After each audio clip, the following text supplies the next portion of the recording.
नमस्कार, कैसे हैं आप सभी।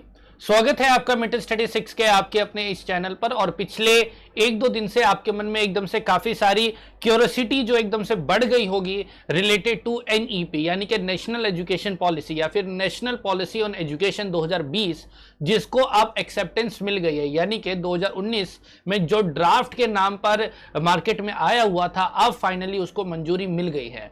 अब उसको मंजूरी मिलने के बाद हमारे मन में एकदम से काफी सारे सवाल आ गए हैं और एकदम भंवर में हम फंस गए हैं, क्योंकि लोग कुछ भी बोले जा रहे हैं, लेकिन असलियत क्या है और इसका हम पर क्या प्रभाव पड़ने वाला है। अगर एक टीचर की बात करी जाए तो टीचर के लिए एनईपी के दो प्रभाव पड़ते हैं। एक, वह टीचर जो ऑलरेडी स्कूल सिस्टम में है उनके लिए तो एजुकेशन के ऊपर प्रभाव पड़ेगा, वो उस हिसाब से काम करेंगे। जो टीचर ट्रेनीज हैं उनके लिए उनके सिलेबस में परिवर्तन आएगा। लेकिन मैं आज खासकर बात करने वाला हूं उनके लिए जिन लोगों ने अपने सिलेबस को कंप्लीट कर लिया है और अभी जॉब में भी नहीं है। मतलब मैं बात कर रहा हूं, जी हां, आपकी जो टीचर रिक्रूटमेंट एग्जाम की प्रिपरेशन कर रहे हैं और टीचर रिक्रूटमेंट एग्जाम के थ्रू स्कूल में टीचर लगने की कोशिश कर रहे हैं। तो ऐसी स्थिति में क्या नया है आप सभी के लिए नेशनल एजुकेशन पॉलिसी 2020 के अंदर, और किस तरीके से ये आपके प्रिपरेशन के तरीके में या फिर आगे आने वाले समय में किस तरीके से आप काम करेंगे, उसमें आपको बदलाव दिखाएगा। तो असल में क्या यहां पर किसी तरीके से कोई घबराने की बात है, क्योंकि कुछ लोगों ने डराना धमकाना स्टार्ट कर दिया है। तो यहां पर मैं आपको शुरुआत से धीरे धीरे आपको बात बताऊंगा और कोशिश करूंगा कि जल्दी से जल्दी कम से कम समय में ज्यादा से ज्यादा आपके साथ बात करके इस चीज के ऊपर जो आपकी सबसे बड़ी समस्या है, दिमाग में जितने भी भ्रम है, उसको मैं दूर कर दूंगा। तो जी हां दोस्तों, मेरा नाम अभिषेक है और स्वागत है आपका आज की इस वीडियो में। चलिए शुरू करते हैं। आपको पता है कि सबसे पहली बात आप ध्यान में रखिए कि नेशनल पॉलिसी ऑन एजुकेशन जो है वो हमारे नेशनल पॉलिसी ऑन एजुकेशन का जो मेन ड्राफ्ट था उसके चैप्टर नंबर 5 में था। किसमें था? चैप्टर नंबर 5 में, जहां पर टीचर्स को टॉर्च बियरर्स ऑफ चेंज कहा गया है, यानी कि जो समाज को बदलते हैं उनके रूप में इनकी संज्ञा दी गई है। हालांकि मैं आपके साथ ज्यादा चर्चाएं नहीं करूंगा, केवल मुद्दे पर आपके साथ बात करूंगा। तो यहां पर अगर मैं समरी को देखूं, जो ऑफिशियल समरी है उसके अंदर अगर देखा जाए तो टोटल ABCDEFGHIJ जे पॉइंट तक सारी बात कही हुई है। लेकिन अगर रिक्रूटमेंट की बात करूं तो इसमें से केवल कुछ ही बातें जो हमारे काम की है, बाकी सारी बातें जो दूसरे रेफरेंस में है उस रेफरेंस में उसके बारे में चर्चा करके मैं आपको बताऊंगा। ठीक है, ये तो पहला मेरिट बेस्ड स्कॉलरशिप है, ये तो एजुकेशन से रिलेटेड है। मैं बात करता हूं रिक्रूटमेंट की, कि रिक्रूटमेंट की वजह से क्या क्या बदलाव आएंगे। लिखा हुआ है recruitment will be done through a robust process. Robust का मतलब होता है काफी मजबूत, एक बहुत ही मजबूत प्रोसेस के द्वारा लिया जाएगा, based on comprehensive teacher requirement planning at all schools with preference given to the local teacher. पहली बात, लोकल टीचर को प्रेफरेंस दी जाएगी। अभी आप घबराइए मत, किसी भी चीज को टेंशन मत लीजिए और डरिए मत, मैं भी आपको सारी चीजें समझाऊंगा। लोकल टीचर को प्रेफरेंस दी जाएगी and those who are fluent in local language, यानी कि लोकल टीचर जो लोकल लैंग्वेज में प्रोफिशिएंट होंगे, while ensuring diversity. The first step would be a redesigned teacher eligibility test, यानी कि टीचर एलिजिबिलिटी टेस्ट को ये लोग रीडिजाइन करने की बात कर रहे हैं, फॉलोड बाय एन इंटरव्यू, उसके बाद एक इंटरव्यू की बात कर रहे हैं। ठीक है, एंड टीचिंग डेमोन्स्ट्रेशन, और एक टीचिंग डेमोन्स्ट्रेशन की बात कर रहे हैं। Teachers will be recruited to the district as of done now in many states and appointed to a school complex and must ideally have a fixed tenure and a rule based transfer, यानी कि उसको वहां पर उनका एक fix tenure होगा और एक ट्रांसपेरेंट ट्रांसफर सिस्टम होगा, एक ट्रांसपेरेंट ट्रांसफर सिस्टम होगा। They will be incentivized to teach in rural areas, अगर वो रूरल एरिया ग्रामीण क्षेत्रों में पढ़ाते हैं तो उनको थोड़ा सा बेनिफिट मिलेगा।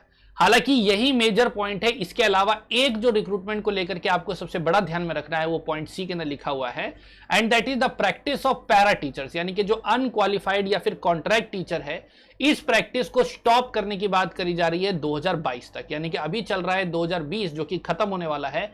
इसी से आप अंदाजा लगा सकते हैं कि अगर 2022 तक, हालांकि इसके अंदर काफी सारी बातें केवल लिखी हुई हैं, इसके इंप्लीमेंट होने में काफी ज्यादा समय लगेगा, लेकिन फिर भी अगर हम बात करें कि 2022 तक ये लोग कह रहे हैं कि कॉन्ट्रैक्ट टीचर या फिर अनक्वालिफाइड टीचर को हम नहीं रखेंगे। इट मींस कि इनकी जगह पर आप कौन आएंगे, या तो क्वालिफाइड टीचर आएंगे, और क्वालिफाइड में अगर परमानेंट टीचर की बात करें तो यानी कि न्यू रिक्रूटमेंट आने के जो चांसेस के बारे में हम दावा करते रहते हैं, इसको लेकर के एक हरी झंडी यहां पर हमको दिखाई देती है। ठीक है, अब ये मेजर बात आ गई कि भाई रिक्रूटमेंट आएगी कि नहीं आएगी, तो डेफिनेटली इस स्टेटमेंट से दिखाई देता है कि आगे आने वाले समय में हमको बहुत ही बड़ी संख्या में रिक्रूटमेंट अलग अलग डिपार्टमेंट में दिखाई दे सकती है। ये तो हो गई ये दो बातें। इसके अलावा जो ये सारी बातें, ये सब तो आप टीचर लग जाएंगे उसके बाद की है। यहां पर मैं आता हूं और कुछ इंपॉर्टेंट बातों को समझाने की कोशिश करता हूं कि असल में ये कह क्या रहे हैं और क्या हमको घबराने की जरूरत है। मैं फॉर एन एग्जाम्पल मैं 2-3 यहां पर मिसाल लेता हूं, जैसे कि एक केवीएस की मिसाल लेता हूं, एक मैं लेता हूं डीएसएसबी की मिसाल लेता हूं, ठीक है, एक यूपी सुपर टेट की मिसाल लेता हूं, ठीक है, और एक मिसाल लेता हूं मैं एमपी टेट की। ठीक है, अभी ये 4 एग्जाम जो है वो मेन है, बाकी एक रीट भी इसी तरीके से चलता है। एमपी टेट या रीट की बात करें तो ये भी इसी हिसाब से चलता है। अब इन चारों को रिक्रूटमेंट का प्रोसीजर एक बार समझते हैं और फिर देखते हैं कि क्या बदलाव हो सकते हैं। केवीएस के अंदर होता है कि आप 12th बेस पर जाते हैं, 12th के बाद डिप्लोमा होता है, 12th के बाद आपका रिटर्न होता है और एक इंटरव्यू होता है। W का मतलब रिटर्न, I का मतलब इंटरव्यू। एक रिटर्न टेस्ट होता है और एक इंटरव्यू होता है। इंटरव्यू के अंदर डेमो वेमो देखा जाता है। डीएसएसबी के अंदर अगर हम बात करें तो 12th बेस पर होता है, एक रिटर्न एग्जाम होता है बस, और इंटरव्यू जो होता है वो नहीं होता। दिल्ली के अंदर जो रिक्रूटमेंट एग्जाम होते हैं, मैं खासकर बात कर रहा हूं अभी प्राइमरी टीचर्स की, इसी से आप अंदाजा लगा सकते हैं हर एक के लिए। टीजीटी उसी हिसाब से, पीजीटी उसी हिसाब से। तो 12th base return plus interview जो है वो नहीं होता है डीएसएसबी में। यूपी सुपर टेट की बात करें तो यहां पर वो लोग ग्रेजुएशन मांगते हैं, ग्रेजुएशन के बाद डीएलएड जो बीएड है वो सब एलिजिबल होते हैं।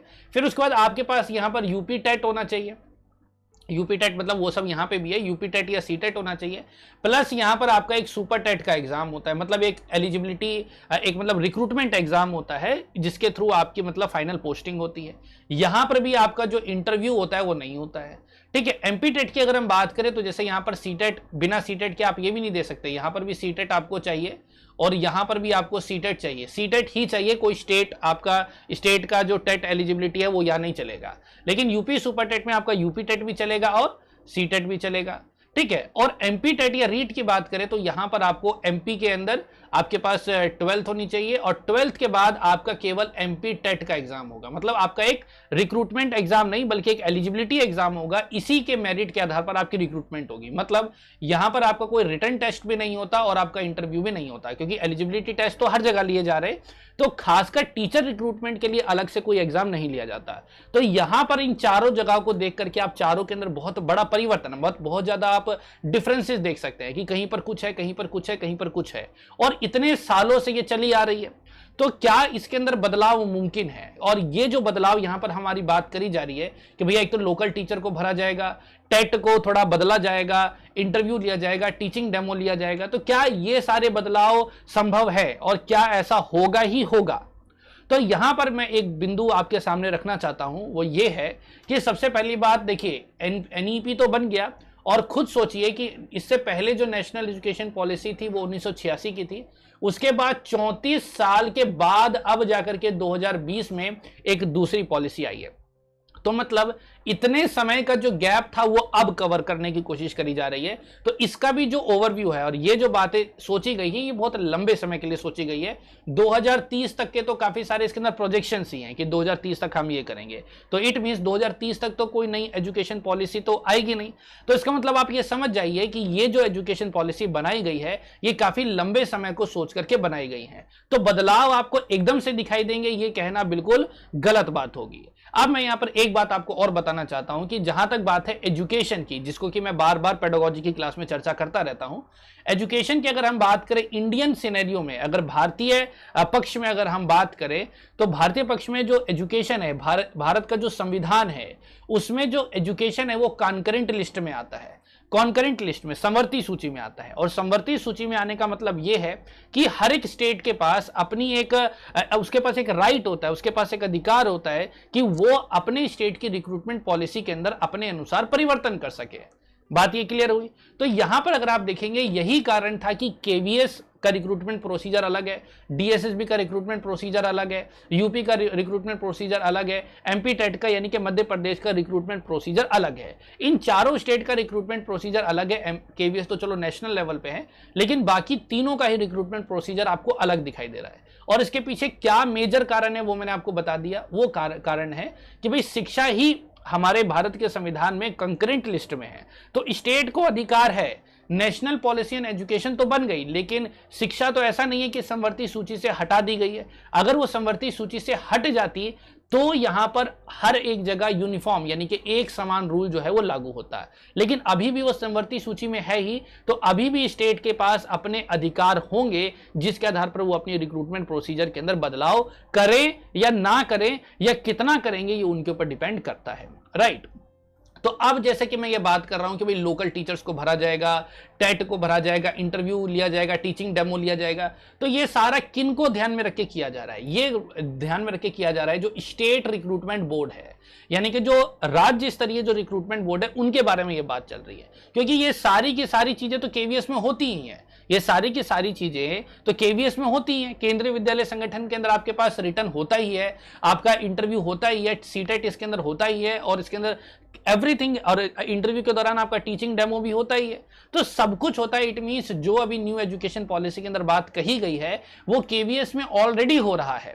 तो केवीएस में जब ये ऑलरेडी हो रहा है तो केवीएस के रूल्स में किसी तरह का बदलाव आए ऐसा कह पाना बहुत मुश्किल है। मे बी थोड़ा बहुत ऊपर नीचे रीडिफाइन हो सकता है, उसको लेने का तरीका बदल सकता है। मे बी ऐसा हो सकता है कि इंटरव्यू अलग हो और डेमो अलग हो, इस तरीके से मे बी 2 फेजेस में क्या पता बांट दे। लेकिन ये सारी बातें डिपेंड करती है कि केवीएस जो ऑर्गेनाइजेशन है वो किस तरीके से अपनी रिक्रूटमेंट की प्रोसीजर को तय करता है, और इसका पूरा का पूरा अधिकार केवीएस के पास है कि वह यह डिसाइड कर सकता है कि वह किस तरीके से रिक्रूट करना चाहता है। क्योंकि एक तो सबसे बड़ी बात कि जो केवीएस है वो एक सरकारी संस्था नहीं बल्कि एमएचआरडी के अंदर एक ऑटोनोमस बॉडी है, तो इसके पास अपनी भी स्वायत्ता होती है जिसके हिसाब से ही अपनी रिक्रूटमेंट प्रोसीजर को बदल सकता है। लेकिन अगर मैं कोर गवर्नमेंट डिपार्टमेंट जैसे सरकारी डिपार्टमेंट की बात करूं, जो स्टेट बोर्ड्स होते हैं, तो उनके अंदर क्या क्या बदलाव आ सकते हैं? जैसे कि डीएसएसबी की बात करी, सुपर टेट की बात करी, एमपी टेट या रीट की बात करी, तो यहां पर क्या बदलाव आ सकते हैं?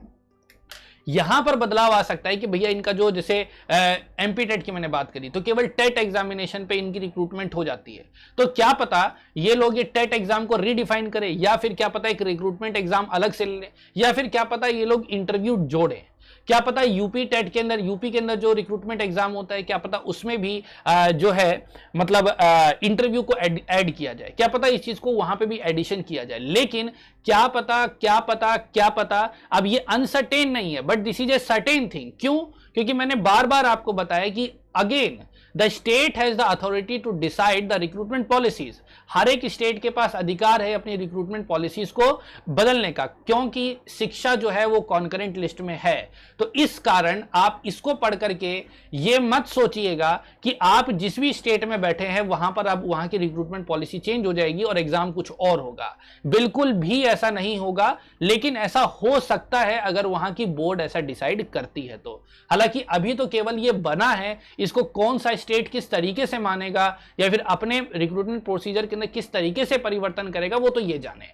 एक तीसरी इंपॉर्टेंट बात जो मैं आपको बताना चाहता हूं वो ये है कि अगर आप पूरे ये जो अपनी नेशनल एजुकेशन पॉलिसी को अगर आप देखते हैं तो रिक्रूटमेंट के ऊपर उन्होंने इतना ज्यादा ध्यान नहीं दिया है। अगर आप स्टेटमेंट को मैं अभी दिखाऊंगा अभी आपको, रिक्रूटमेंट के ऊपर ऐसा उन्होंने बहुत बड़ा कोई खास ध्यान नहीं दिया है। अगर रेवोल्यूशन की बात करूं तो एजुकेशन पैटर्न के अंदर थोड़ा बहुत रेवोल्यूशन हुआ है, जिसके लिए एक सेपरेट वीडियो में लेकर के आऊंगा। रिक्रूटमेंट प्रोसीजर के अंदर ऐसा कोई बड़ा परिवर्तन नहीं किया गया है, क्योंकि उनको पता है कि पॉलिसी के अंदर बना देने से रिक्रूटमेंट के अंदर कोई बदलाव नहीं आ सकता, क्योंकि वो संविधान के अंदर अलग जगह छुपा हुआ है, राइट।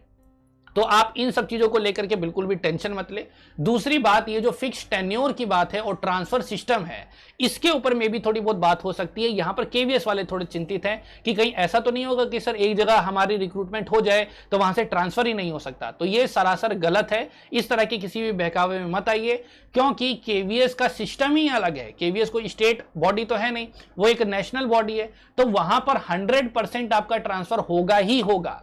100% आपका ट्रांसफर होगा ही होगा। क्यों? क्योंकि केवीएस कोई लोकल स्कूल्स नहीं होते, ध्यान रखिएगा। केवीएस एक सेंट्रल स्कूल है और सेंट्रल स्कूल के अंदर सेंट्रल बच्चे होते हैं, यानी कि पूरे देश भर के बच्चे होते हैं। तो वहां पर लोकल लैंग्वेज की इंपॉर्टेंस तो है, लेकिन लोकल ही लैंग्वेज की इंपॉर्टेंस ऐसी नहीं है। क्यों? क्योंकि अगर आप किसी स्कूल में जाते तो कोई जरूरी नहीं है कि जिस बैकग्राउंड, यानी कि आप मान लीजिए किसी आर्मी कैंटोनमेंट में जाते हैं तो कोई जरूरी नहीं है ना कि अगर वो आर्मी कैंटोनमेंट का एरिया अगर गुजरात में है तो सारे बच्चे वहां के गुजराती होंगे। तो वो ऐसी कोई जरूरी नहीं है, क्योंकि अभी मैं आपको स्टेटमेंट आगे दिखाऊंगा, वहां से आपको क्लियर होगा कि ऐसा कुछ नहीं है कि एक जगह भर दिया तो भर ही दिया। लेकिन एक परिवर्तन जो इसको देख करके समझ में आ रहा है वो यहां पर ये है डिस्ट्रिक्ट वाला। ये लिखा है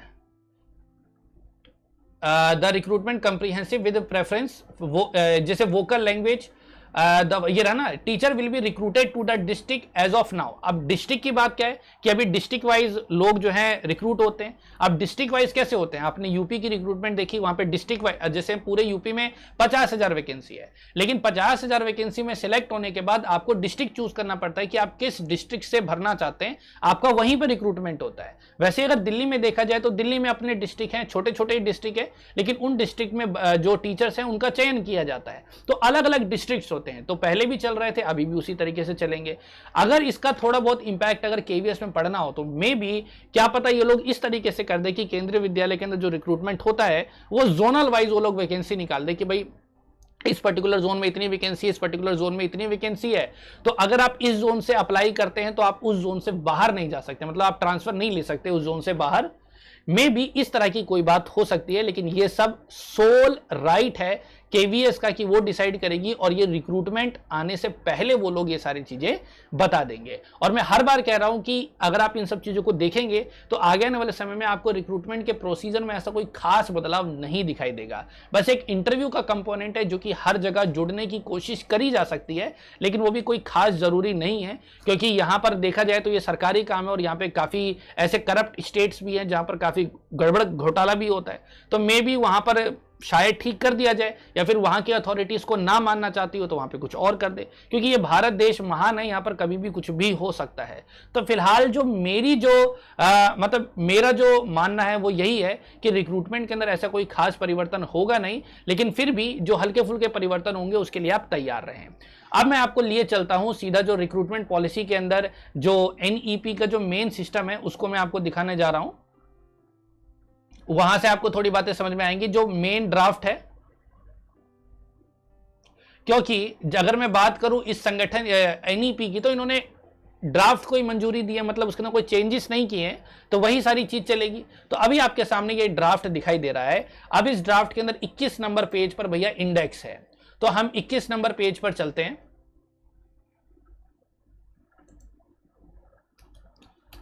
ठीक है, हम 21 नंबर पेज के अंदर जो चैप्टर नंबर 5 है, ये देखिए चैप्टर नंबर 5 है, वो शिक्षक के ऊपर है और जहां पर इसके बारे में लिखा गया है।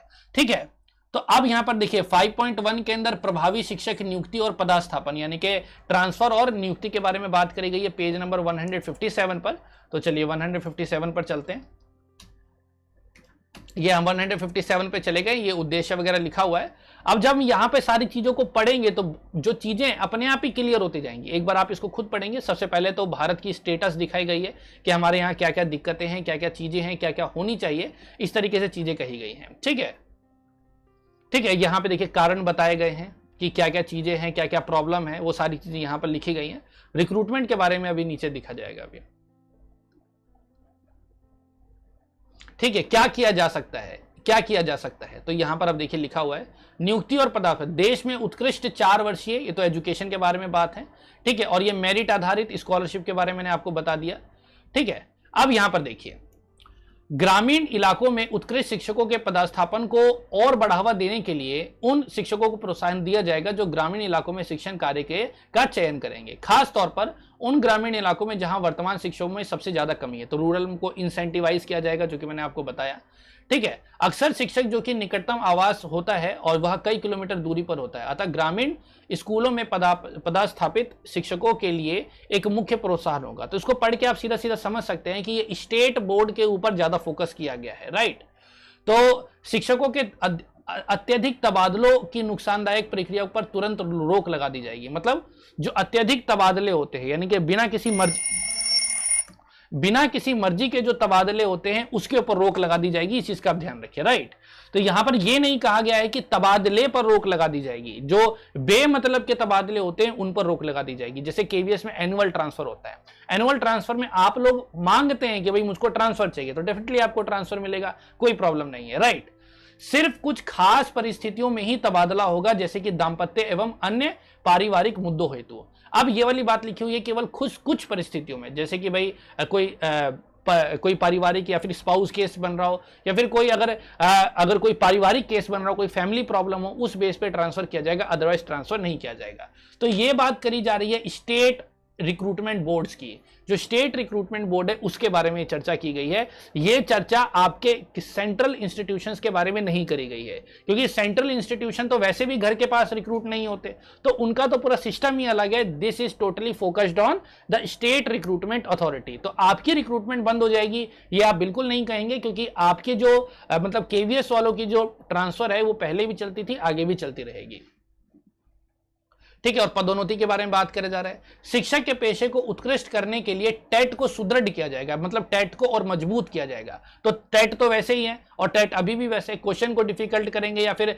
अब ये तो एग्जाम ही है ना, अब एग्जाम के अंदर सब्जेक्ट बढ़ा दे, टॉपिक बढ़ा दे, वही ऐसे ही कुछ करेंगे। तो ये बेफालतू का पॉइंट है, इसका कोई लेना देना नहीं है, ठीक है। और दूसरा, एनटीए के अंदर अगर आपने एनटीए का कोई एग्जाम दिया है, क्योंकि सुनने वाली बात ये आ रही है कि भाई अब जो है सीटेट का एग्जाम भी एनटीए लेगी, तो एनटीए अगर किसी एग्जाम को लेती है तो उसका भी वेटेज दिया जाएगा। तो एनटीए जब एग्जाम लेगी तब वो कैसा लेगी तब देखा जाएगा, अभी इसके ऊपर कोई चर्चा हुई नहीं है, ठीक है। अब लिखा हुआ है आखिर में स्कूल और स्कूल कॉम्प्लेक्स में शिक्षकों की भर्ती के दौरान उनमें शिक्षण के प्रति रुचि और प्रोत्साहन मापने के लिए कक्षा में शिक्षण और प्रदर्शन और साक्षात्कार एक अभिन्न प्रक्रिया होगी। मतलब इंटरव्यू, शिक्षण का जो प्रदर्शन है वो एक अभिन्न प्रक्रिया होगी, ठीक है। अब क्या लिखा हुआ है, आखिर में स्कूल कॉम्प्लेक्स में शिक्षकों की भर्ती के दौरान उनमें शिक्षक के प्रति रुचि और प्रोत्साहन को मापने के लिए कक्षा में शिक्षण का प्रदर्शन और साक्षात्कार एक अभिन्न प्रक्रिया होगी। मतलब अब यहां पर देख करके ये कहा जा रहा है कि भाई आप लोगों का इंटरव्यू हो सकता है, या फिर एक और बात ध्यान रखिए, ये चीज आज भी होती है जिसको प्रोबेशन पीरियड कहते हैं। प्रोबेशन पीरियड आपने सुना होगा, जिसके अंदर जो टीचर होते हैं सिलेक्ट होने के बाद 2 साल तक प्रोबेशन में रहते हैं, जिस पर मतलब उन पर निगरानी की जाती है कि उनको कोई प्रॉब्लम हो तो उनको सॉल्व किया जाता है, बाकी उनकी टीचिंग एफिशिएंसी को चेक किया जाता है। कुछ ऐसे बोर्ड्स हैं जो बहुत अच्छे तरीके से इस काम को करते हैं, और कुछ ऐसे बोर्ड्स हैं जहां पर ये केवल नाम मात्र की है। तो ये केवल उसी के बारे में कहा जा रहा है कि भाई उसको देखा जाएगा। और जहां तक बात है रिक्रूटमेंट प्रोसीजर के अंदर अगर बात करी जाए तो केवल इंटरव्यू की बात करी जा रही है, और जहां जहां इंटरव्यू होते हैं वहां तो ये ऑलरेडी चल रहा है, और जहां इंटरव्यू नहीं होते हैं वहां ये होगा कि नहीं होगा इसकी गारंटी नहीं दी जा सकती, राइट। आप सीधा सीधा मेरी बात की जो प्रैक्टिकेबिलिटी है उसको समझिए, तब आपको सारे पॉइंट्स अच्छे से क्लियर हो जाएंगे। और इसके अंदर और कुछ भी नहीं है बाकी, और इसके अंदर कुछ भी नहीं है, ठीक है। और बेसिकली रिक्रूटमेंट के बारे में इससे ज्यादा और कुछ भी नहीं लिखा हुआ जिसको देख करके आपको टेंशन आनी चाहिए, बल्कि रिक्रूटमेंट के बारे में ऐसी कोई खास बात कही ही नहीं गई जिसको देख करके आपको जरा सी भी टेंशन होनी चाहिए। मेरा यह मानना है कि रिक्रूटमेंट प्रोसीजर के अंदर इतना खास परिवर्तन आपको नहीं दिखाई देगा, क्योंकि रिक्रूटमेंट के बारे में उन्होंने कुछ कहा ही नहीं। ज्यादा ज्यादा क्या लिखा है कि टेट को सुदृढ़ करेंगे, ठीक है, टेट को थोड़ा मजबूत करने की कोशिश करेंगे और इंटरव्यू लाने की कोशिश करेंगे, बस यही 2 बात है, उसके अलावा तो कुछ भी नहीं कहा गया। और जहां तक बात है ट्रांसफर के, आप सोच रहे हैं ये सभी स्टेट के ट्रांसफर्स के बारे में बात हो रही है, सेंट्रल लेवल ट्रांसफर्स की बात नहीं हो रही है, क्योंकि सेंट्रल लेवल पे तो ट्रांसफर होना ही होना है, क्योंकि बिना ट्रांसफर के सेंट्रल लेवल एम्प्लॉयज का तो काम ही नहीं चलेगा। लेकिन और सेंट्रल लेवल पे अगर मैं केवीएस की बात करूं तो वैसे भी आंख बंद करके वो लोग भी ट्रांसफर नहीं करते, वहां पे तो ट्रांसफर हम लोग मांगते हैं तब जाके ट्रांसफर मिलता है, ऐसे तो वहां पे फ्री फंड में ट्रांसफर नहीं करते हैं। तो रैंडम ट्रांसफर को इन्होंने कहा है कि भाई हम अवॉइड करेंगे, लेकिन जो एकदम ट्रांसपेरेंट तरीके से जो ट्रांसफर होता है वो तो होगा ही, क्योंकि क्लियरली मेंशन्ड है कि भाई ट्रांसफर को ट्रांसपेरेंट करेंगे, मतलब होगा लेकिन ट्रांसपेरेंट तरीके से होगा। तो उम्मीद है कि ये सारे पॉइंट आपको अच्छे से क्लियर हो गए होंगे। मैं बार बार अंत में फिर से आपको यही कहता हूं कि रिक्रूटमेंट को लेकर के जो बदलाव है, ध्यान रखिएगा कि रिक्रूटमेंट वाली जो प्रोसीजर है और शिक्षा जो है वो संविधान के संवर्ती सूची में है। इस कारण हर एक स्टेट को अपना अधिकार है ये डिसाइड करने का कि हमको क्या करना चाहिए। तो जो भी सजेशंस दिए गए हैं एनईपी के अंदर, तो वो चीज किसी स्टेट में किस हद तक लागू होगी ये डिसाइड करना उस स्टेट की सरकार के ऊपर है। तो अब कौन सी स्टेट किस तरीके से डिसाइड करती है वो तो आगे आने वाले फ्यूचर में डिसाइड होगा, और उसी के ऊपर सारी चर्चा करके आगे परिवर्तन हमको दिखाई देंगे, और ये सारी चीजें दिखाई देंगी उनकी एडवर्टाइजमेंट में। एक चीज ये क्लियर मान के चल जाइए कि ऐसा नहीं है कि आप आज ये मान के चल लेंगे कि पूरे इंडिया में अगर कहीं पे भी टीचर की वैकेंसी निकलेगी तो वहां पर केवल टेट ही एग्जाम होगा, क्योंकि इन्होंने कोई स्पेशल रिक्रूटमेंट एग्जाम की तो बात ही नहीं करी है कि कोई स्पेशल रिक्रूटमेंट एग्जाम होगा। इस हिसाब से तो केवीएस का जो एग्जाम होता है वो होना ही नहीं, वो तो सीटेट के बेस पे ही भर्ती कर लेंगे। अगर सिर्फ टेट को सुदृढ़ करने की बात कर रहे हैं तो केवल तब तो केवीएस का कोई एग्जाम होना ही नहीं चाहिए। तो ये सरासर गलत है, क्योंकि हर एक जगह का अपना एक प्रोसीजर है। टेट को मजबूत करेंगे और इंटरव्यू को डालने की कोशिश करेंगे। Again, this is the right of the government. They will decide whether they have to follow these procedures or not and how they want to amend their existing procedure. उनका जो existing procedure है उसको वो किस तरीके से बदलना चाहते हैं, ये सरकार का अपना एक डिसीजन है, जो कि स्टेट के गवर्नमेंट की बात कर रहा हूं। तो उम्मीद करता हूं कि सारे पॉइंट्स आपको क्रिस्टल क्लियर है, लेकिन फिर भी मैं आप लोगों से अंत में यही दरख्वास्त करूंगा कि आप एक बार एनईपी के अंदर ये सारी बातों को एक बार खुद पढ़िए, अपना जो संज्ञान वहां पर लगाने की कोशिश कीजिए। आपको काफी सारी बातें वहां पर समझ में आएंगी, उस आधार पर आप खुद अपना एक अच्छा निष्कर्ष निकालेंगे। फिलहाल आपको इस वीडियो से क्या निष्कर्ष मिला, इस वीडियो के कमेंट बॉक्स में मुझे बताना मत भूलिएगा। बाकी एनईपी से संबंधित किन किन मुद्दों पे आपको दिक्कत है वो मुझे बताइए, उसके ऊपर सेपरेट वीडियो लेकर के मैं आपके सामने तुरंत हाजिर रहूंगा। तो फिलहाल अभी के लिए इतना ही, मिलेंगे अगली वीडियो में, तब तक के लिए धन्यवाद। जय हिंद, जय भारत।